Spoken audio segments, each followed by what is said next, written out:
Brad Holmes, talking about the draft, talking about year two. It's a little bit easier to do something the second time you've done it rather than the first time you've done it. I don't know about that because it should be. But this is the draft that kind of makes Holmes and Campbell. This does. So to your point, you cannot understate that. Yeah. Say that again because I think you're making the point. This is the draft that will define Brad Holmes and Dan Campbell as their regime because this is the one. You have the second pick, you have the 32nd pick, you have the 34th pick. You had a little bit of success last year. Teams are optimistic. We're on your side. The city is optimistically believing that the Lions have a chance to have 8 wins this year, have 9 wins this year. Don't mess this up. This is the one. Last year was a great test run. This is the one that counts. Braylon, that cannot be understated. Bravo to you for making the point.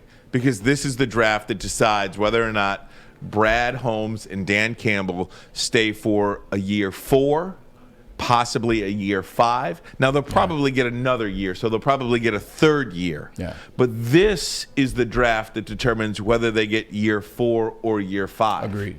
Period. So he talked about that with Peter Schrager, Good Morning Football. Give them the credit for this interview. Here's his thoughts on being more prepared in year 2 than year 1.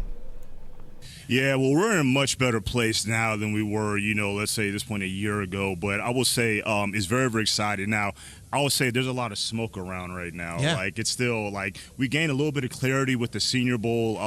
Hopefully we're not selected to coach the Senior Bowl again. Don't want to be back there. But like you said, the season ended off on a good note. Winning 3 games is not good enough still. We want to be better. But we got some clarity at the Senior Bowl. We'll get more clarity, more questions answered this week here at the Combine. And, as the process goes along, that smoke starts to clear out a little more. But you got to just tackle each phase of the process and get clarity. There's obviously needs on the roster. As you get into this, you look at this draft class, quarterback may not necessarily be a thing, running back, but offensive line, edge guys, defensive players, you look at the Detroit Lions needs, that kind of hits a lot of boxes. Is this a good draft for the Lions to have the number 2 pick? Oh, I think it's a great draft in general just because of all the draft capital that we have, just like you mentioned with the 3 picks in the top 50. But, Peter, we have a lot of work to do. We have a lot of work that is still left, and that's what Dan and I's belief are. That's what we know. We have a good plan in place, but having the second pick, having the 32nd pick, we have areas we have question marks. Yeah. A lot over our roster. So there's a lot of different areas that we can go, a lot of different directions we can go. But we're excited to have the second overall pick and 2 picks in the first round, and we're going to make the most of it. 2, 32, and 34 for Brad Holmes this year. And it does feel like, doing something second time around is a little bit easier. And I know you might disagree with that, or because the pressure is so great this time around.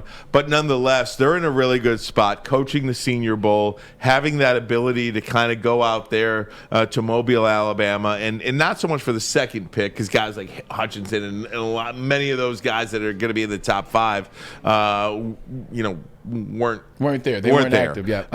But for that second round, for that third round, for that 5th round, for that 6th round, getting around these guys and just having a little bit more of an opportunity, I really like where they're going. I think that he's built up enough equity in the draft based on what he did last year in 2021's draft where I'm going to be like, okay, they're going to get some good players here. This draft isn't filled with a lot of guys that you think are going to go to Canton, Ohio when it's all said and done, but maybe.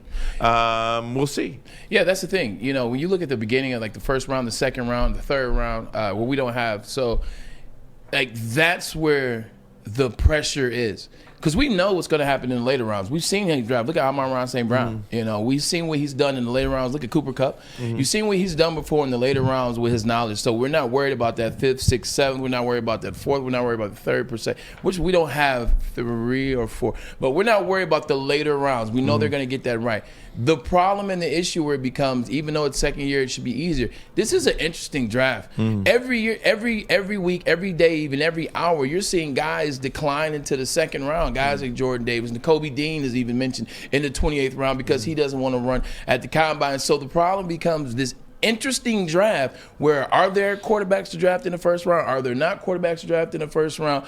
Is Aiden Hutchinson the guy? Is Kayvon Thibodeau going to work his way back to the number one pick?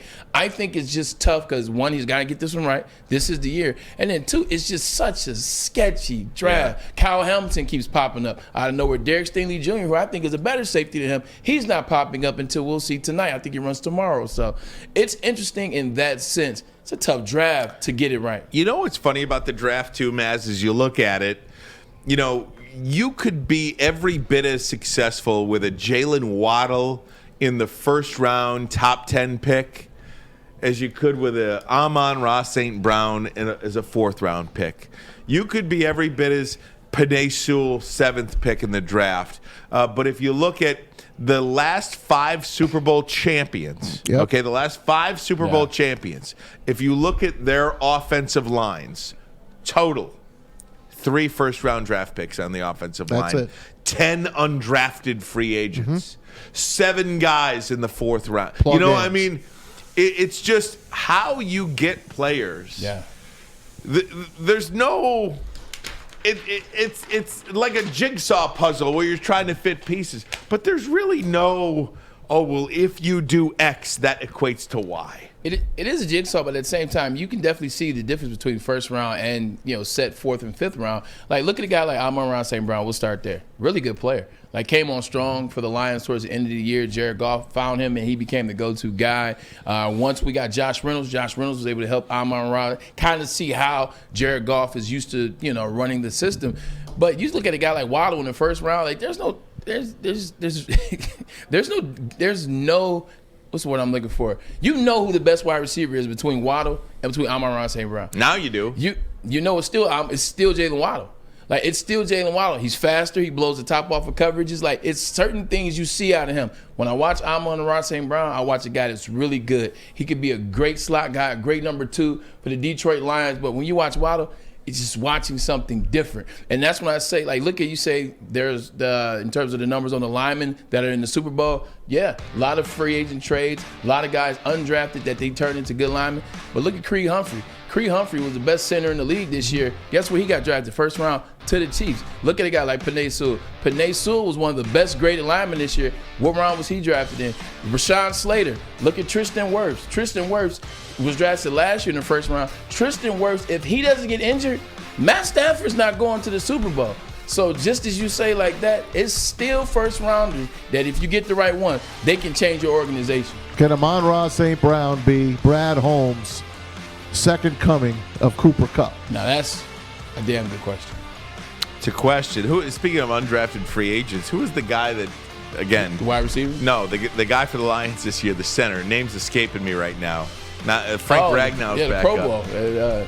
Frank Ragnow's back up. It's a really good one too. Either way, the name escapes me, but the guy nearly made the Pro Bowl this year. Think about it. You burned a high first round pick on Frank Ragnow. Right. And you got every bit the production out of this backup center for the Detroit Lions, who graded out off the charts. That's why I tell you, don't pick a first-round offensive player. That's right. I take the player that's going to make you. You're not great. Wrong, dude. I agree with you on You're that not wrong. I agree with don't make me bring up Micah. I agree with the part on taking the player that makes you. Like, you're looking at the player, like, when you're staring at that draft board, which one of these players in the spot that you're at is the guy that you think is going to change your franchise? If it's Kyle Hamilton, take him. If it's Stingley, take him. Absolutely. Don't ask us any questions. If you believe it, take them and let's roll. What can the Detroit Lions offer free agents in this offseason? We'll do that next. Ermanni and Edwards. Woodward Sports Network, the bottom line. What's up, Chad?